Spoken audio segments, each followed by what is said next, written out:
Fala galera, vamos aí para mais uma aula de Segundo Reinado para a gente tratar agora de uma revolução que eu já estava devendo, que é a Revolução Praieira, revolução essa que a gente marca aí de 1848 a 1850. Gente, a Revolução Praieira é um tema muito difícil de ser tratado, é um tema que tem uma galera que tem uma confusão para entender o tema, que causa confusão ao apresentar o tema por ter muitos detalhes e informações que basicamente acabam se perdendo. Tem gente que tenta reduzir a Revolução Praieira e acaba esquecendo de algumas coisas que ajudam a entender o contexto da Revolução Praieira. A Revolução Praieira, ela tem clara influência da Primavera dos Povos, que é o evento que acontece lá na Europa no mesmo ano de 48, mas a Revolução Praieira, ela tem origens que fogem um pouco só das pautas sociais. Então existe uma briga narrativa muito importante que é: a Revolução Praieira é uma revolta popular. E aí a galera esquece de falar as origens e raízes da Revolução Praieira, que está associada a uma disputa política local. Tanto é que quando eu falo da Revolução Praieira, eu faço questão de ressaltar que é um problema na província de Pernambuco e coloca protagonismo em questões sociais, e nesse processo revolucionário a população vai querer argumentar elementos contra o império. Mas assim, o problema começa ali, em Pernambuco. E começa como esse problema? Esse problema começa quando você analisa que desde o período regencial, desde o período regencial, eu tinha um domínio político em Pernambuco, na província, com duas famílias. A família Cavalcante, que dominava o Partido Liberal da região, e a família Rego Barros, que dominava o Partido Conservador.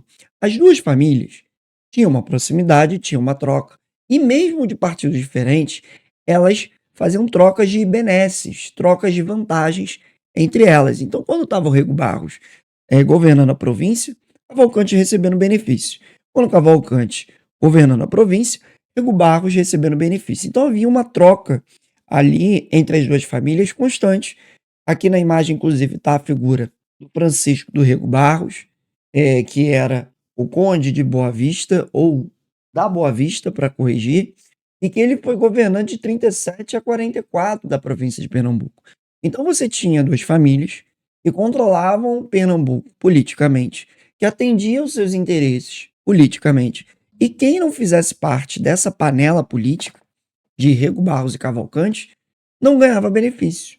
Então os funcionários, cargos políticos, obras, tudo estava rodando nesse eixo de Rego Barros e Cavalcante, o que mostra que quem tivesse fora dessa panela estava fora dos benefícios.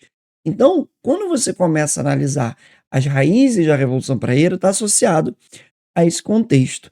A família Cavalcante, inclusive, era uma família extremamente poderosa. Eu estou pegando já o óculos para ler até a chamada da trova popular que você tinha na região, porque é o seguinte: os Cavalcantes controlavam mais de um terço dos engenhos de açúcar lá em Pernambuco. Vamos lembrar que o açúcar ainda é, né, o poder no Nordeste. E aí você tem uma trova popular que falava o seguinte: que Pernambuco era um local de domínio poderoso dessa família. E aí você tinha a seguinte fala: quem viver em Pernambuco deve estar desenganado, e há de ser cavalcante ou há de ser cavalgado. Então essa expressão mostra que o domínio político da região, que essas famílias controlavam muito a realidade de Pernambuco. Você tinha um controle muito forte em Pernambuco. Então Pernambuco era controlado por essa realidade da família Cavalcante, da família Rego Barros. Isso obviamente impactava no cenário político. E aí a gente vai ter reações que vão ser criadas, que vão ser instituídas para poder enfrentar esse poder político. Que tipo de reação vai ser feita para isso? Em 1842, a galera do Partido Liberal, que não tinha, né, premissa, vantagem, benesse, vai criar o Partido Nacional de Pernambuco.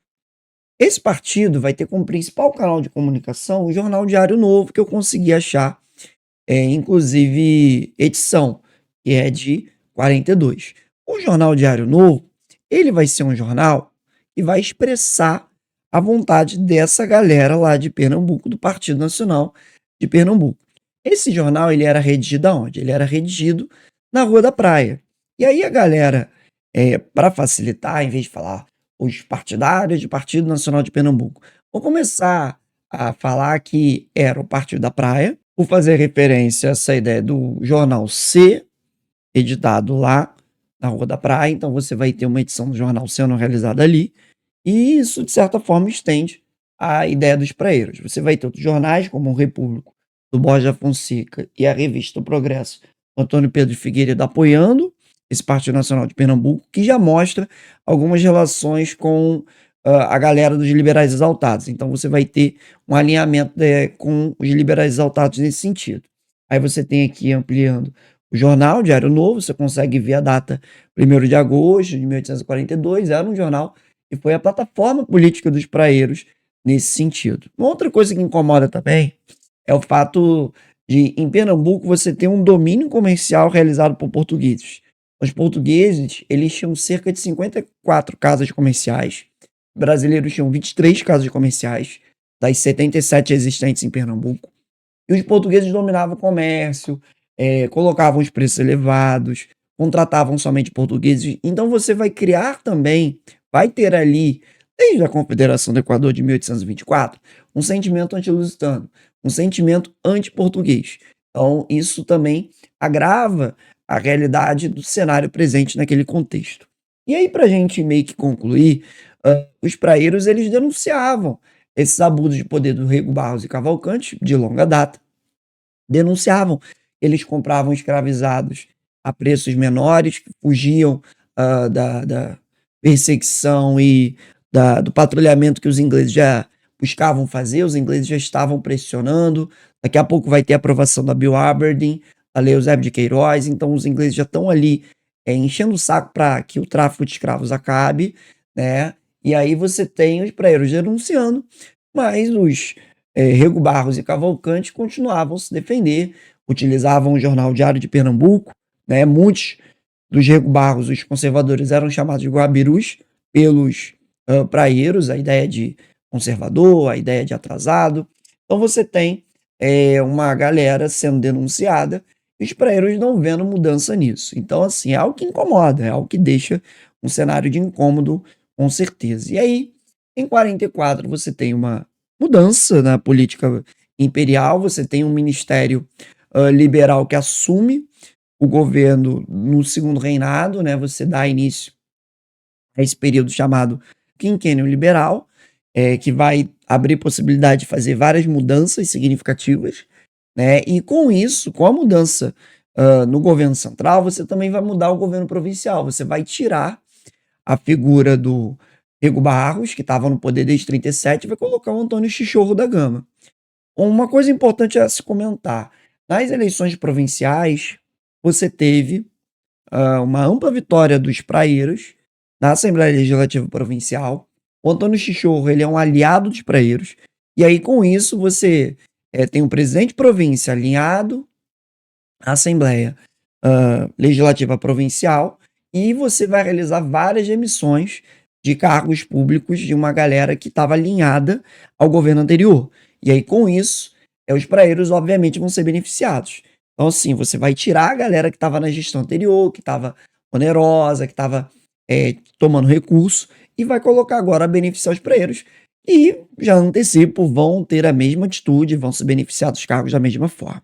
E quando os praeiros começam a assumir esses cargos, a pegar nos recursos da província, a fazer obras inúteis, você obviamente vai aumentar um custo da província, você vai esvaziar o caixa da província, a província vai ficar com o caixa esvaziado, e isso vai começar a causar um problema sério na administração, caos administrativo. Os praeiros vão causar um desfalque severo no caixa, aí o Chichorro vai criar novos impostos, aumentar a carga tributária, isso vai encarecer a comida na região, e aí a população vai começar a ficar insatisfeita. Em 47 e 48 vão ter levantes populares nas ruas de Recife, de Pernambuco, e muitas das vezes os portugueses vão ser culpabilizados por isso. Vai ter casos de morte de portugueses comerciantes por conta dos preços elevados. Os praeiros vão dizer que a culpa é dos portugueses, que a culpa é dos comerciantes portugueses que estão se beneficiando da crise. Mó doideira isso, que os praeiros causaram esse caos econômico com os cargos, com as obras, com desvio de recursos. Então, quando chegaram ao poder, fizeram a mesma coisa que Rego Barros e Cavalcante, né? Ficaram ali na mamata da mesma forma.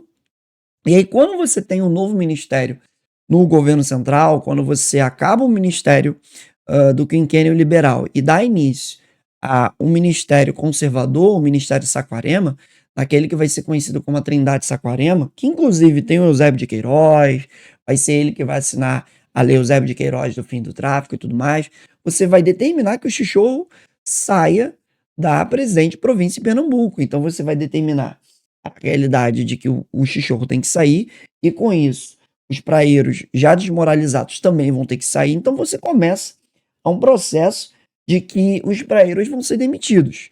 E nesse contexto da demissão dos praeiros é que você vai ter o início da rebelião, de uma galera que não quer largar o osso. É aí que está a grande parada. Olha como é que é interessante. Quando eles estavam no poder, eles não falaram em revolução, mas quando houve a troca ministerial, e por uma troca ministerial, toda vez que tinha troca ministerial, tinha troca de presidente de província, tinha troca de um monte de coisa. Por uma troca ministerial, ficou definido que em Pernambuco queria se mudar de novo presidente de província. E com o Chichorro sendo removido, e óbvio, tem uma pressão Cavalcante e Rego Barros para que o Chichorro seja removido, os praeiros vão começar a ser demitidos, vão ser afastados do poder. Só que eu tive 40 proprietários rurais ligados aos praeiros que não aceitaram a demissão, que falaram: a gente não vai sair daqui, a gente não vai largar o osso. E aí você vai ter um cenário complexo em que esses praeiros não vão sair dos seus cargos e vão pegar em armas para defender seus cargos. E aí você vai ter uma rebelião que vai se iniciar em Olinda e vai se espalhar para Pernambuco. A gente vai ter mapa aqui que mostra esse movimento explodindo em Pernambuco. Aí você vai ter como lideranças o senhor de engenho Pedro Ivo, o jornalista Borges da Fonseca, o José Inácio Abreu e Lima, que está aí na imagem. Então você vai ter uma galera liderando um movimento nesse sentido. E aí, nesse contexto da Revolução, você vai ter um Borges da Fonseca que vai elaborar o Manifesto ao Mundo. O que é o Manifesto ao Mundo? Ele, inspirado naquela coisa da Primavera dos Povos e tudo mais, vai trazer uma série de elementos que a gente vai aqui ler junto, para vocês verem a influência dessa ideia dos movimentos liberais, das ideias liberais, presentes aqui na Revolução Praeira. Mas aí, de novo, questiono que antes, né, de você ter esse processo de Manifesto ao Mundo, de ter essa revolução, os praeiros estavam no governo e eles não propuseram essas transformações. Então é importante a gente pensar que essas transformações são feitas quando eles são demitidos, quando você tem uma troca de governo. Aí você tem voto livre e universal para todos, saindo daquela coisa censitário, pela liberdade de imprensa, garantia de trabalho para o cidadão brasileiro, extinção do poder moderador para acabar com essa ideia de vou mudar ministério, vou mudar presidente de província, vou fazer o que bem entender. Os praeiros entendiam que isso era um problema. Liberdade de imprensa, a independência efetiva dos poderes constituídos, obviamente, para acabar com o poder moderador e assim manter legislativo, executivo e judiciário, né? A promessa é a proposta deles. Comércio e varejo só para brasileiros, ou seja, excluindo os portugueses que perderiam licença de comércio e tudo mais.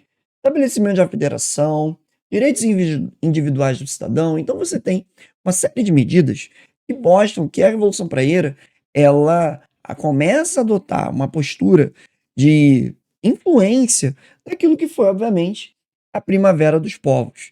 Então, coloca a imagem da Primavera dos Povos de novo, dessa realidade de manifestação. Você tem esse contexto, né, a imagem aí dessa Primavera dos Povos, essa influência, só que tem uma coisa engraçada.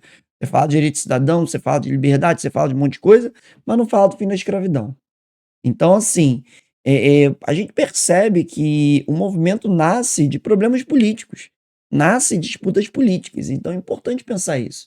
É um movimento que começa, como a gente percebeu aí na imagem, em várias regiões, e vai ter ali um papel importante de tomar ali a província de Pernambuco, mas a cidade de Recife, ela fica num cenário em que você não consegue ter o controle. Então, de certa forma, os praeiros vão começar a se organizar a partir disso.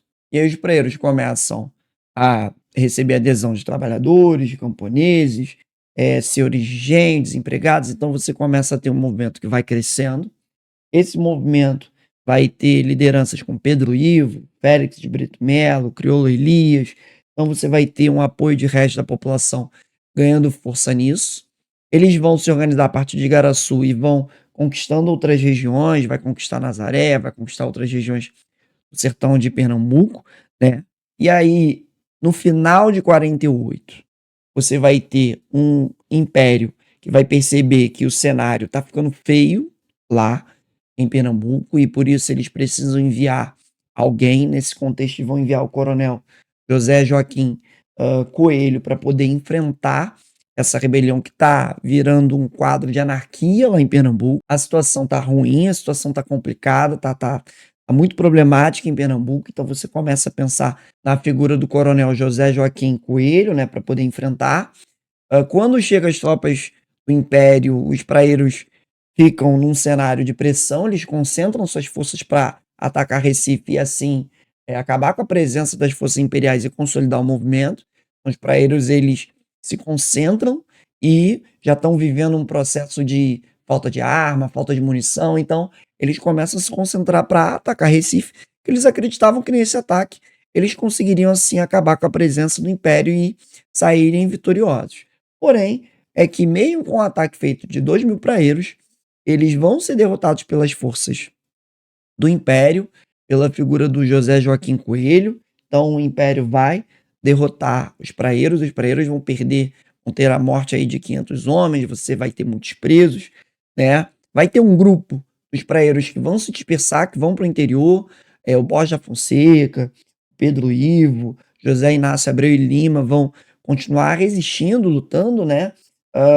E você tem relato que o Borges vai ser preso em 49, o Pedro Ivo em 50, e aí você tem o fim do movimento que vai cessar em 1850, a galera vai ser presa, prisão perpétua para muitos deles, né? E o Império anistia todo mundo em 52, ok? Então em 52 você tem a anistia imperial para todo mundo e resolve o problema lá na região. Queria comentar que em 59 você vai ter uma visita do Dom Pedro II em Pernambuco, em Recife, e ele vai ser muito bem recebido, o que mostra que o imperador, depois de alguns anos, vai esquecer, os pernambucanos vão esquecer todas as mágoas dele presentes naquele cenário, beleza? Essa é a Revolução Praeira. Próximo vídeo a gente fala sobre imigrantes, imigração, e é isso. Aquele abraço, tamo junto.